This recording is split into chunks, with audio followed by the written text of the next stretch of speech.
Eu vou interromper a Mariana agora. Vamos ao vivo com o ministro da Fazenda, Fernando Haddad, que fala ao vivo agora. Vamos acompanhar. Rodrigo Pacheco.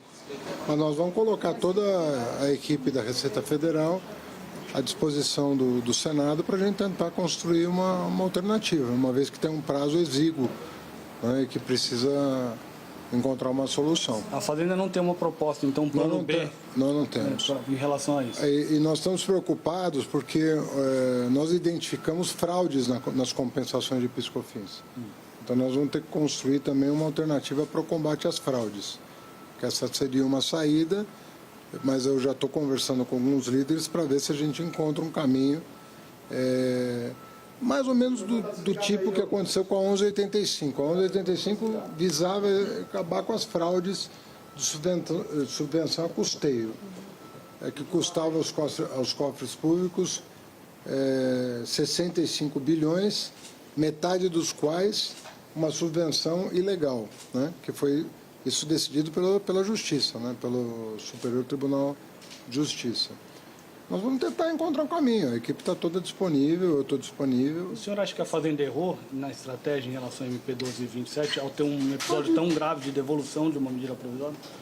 Isso já aconteceu da outra vez, né? Que a gente, na 1202, embora a 1202 tenha sido exitosa, porque a 1202 nós conseguimos regular o PERSE, nós conseguimos aprovar a compensação de maneira adequada, nós conseguimos repactuar com os setores, os 17 setores, a reoneração, coisa que não estava prevista. Então, na minha opinião, foi uma vitória importante que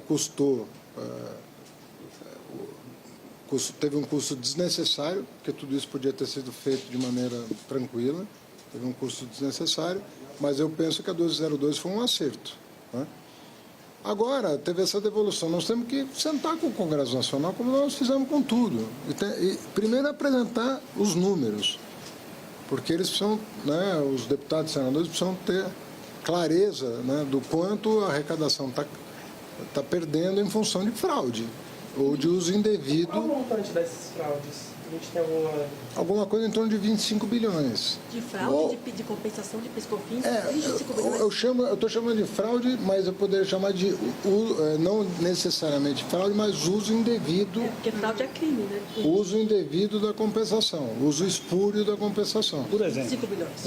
Eu não posso, infelizmente, não posso abrir as empresas que estão...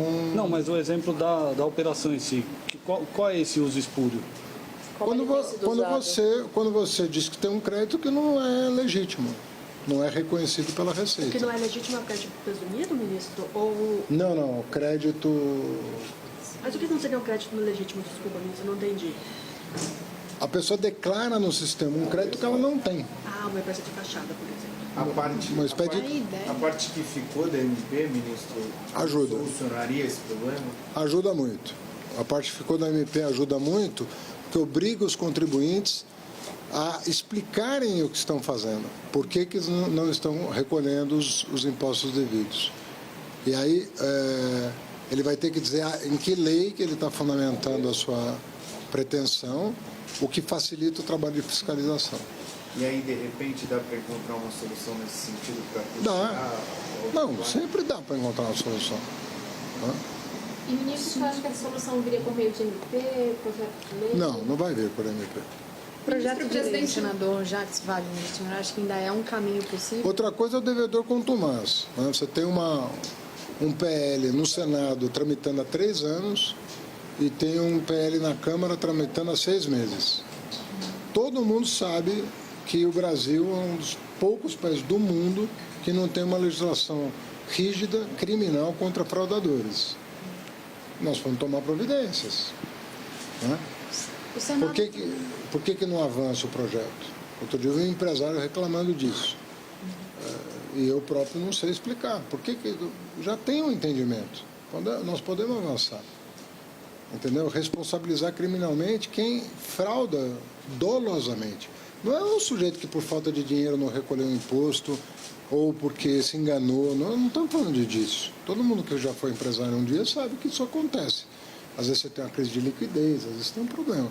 Mas não é disso que nós estamos falando. Nós estamos falando de pessoas que usam o expediente fraudulentamente e de forma frequente.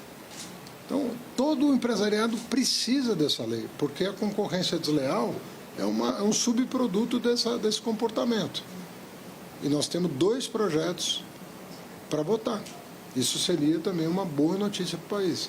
Então, tem muitas formas de nós corrigir. Jogos de azar e repatriação, que são alternativas que o Congresso vem. É pouco recurso. Jogos de azar é coisa que vai render frutos daqui 3, 4 anos. Imagina você construir um complexo hoteleiro com cassino. Isso é coisa que demora. Não existe cassininho, entendeu?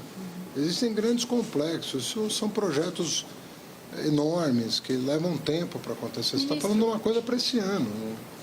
Não tem... Essa devolução mostra que a agenda arrecadatória chegou um pouco perto do limite? Isso não é arrecadatório.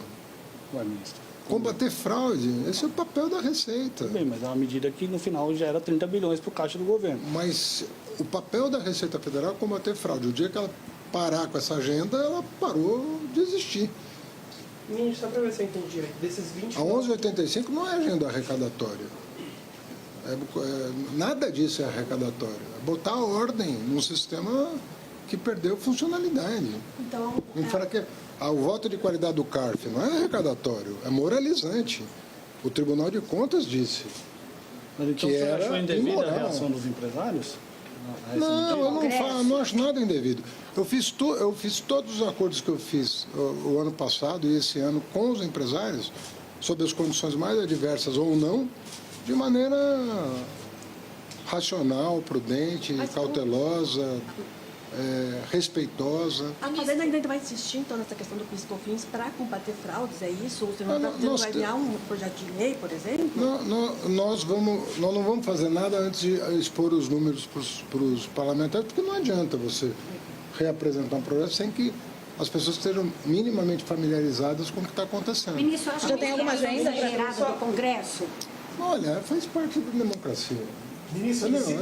e se não der certo a liminar do Supremo, ajuda do governo, que tem 60 dias aquela liminar lá para... Não, aí você pergunta para o Supremo, tá bom? Ministro, Obrigado. Só para ver se eu entendi direito, dos 29... O senhor conversou com ele já sobre a devolução? Como que... Eu me dou muito bem com o Arthur Lira e com o Pacheco. Eu O não presidente tenho- Lula externalizou algum incômodo, não?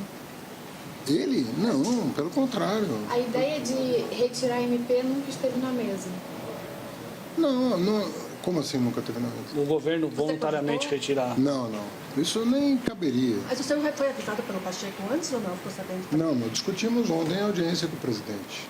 E foi decidido ontem que haveria um acordo Que pela era devolução. uma possibilidade. E eles conversaram antes da tomada de decisão. Já tem alguma data para o senhor apresentar os números para o Dos 30 bilhões, 25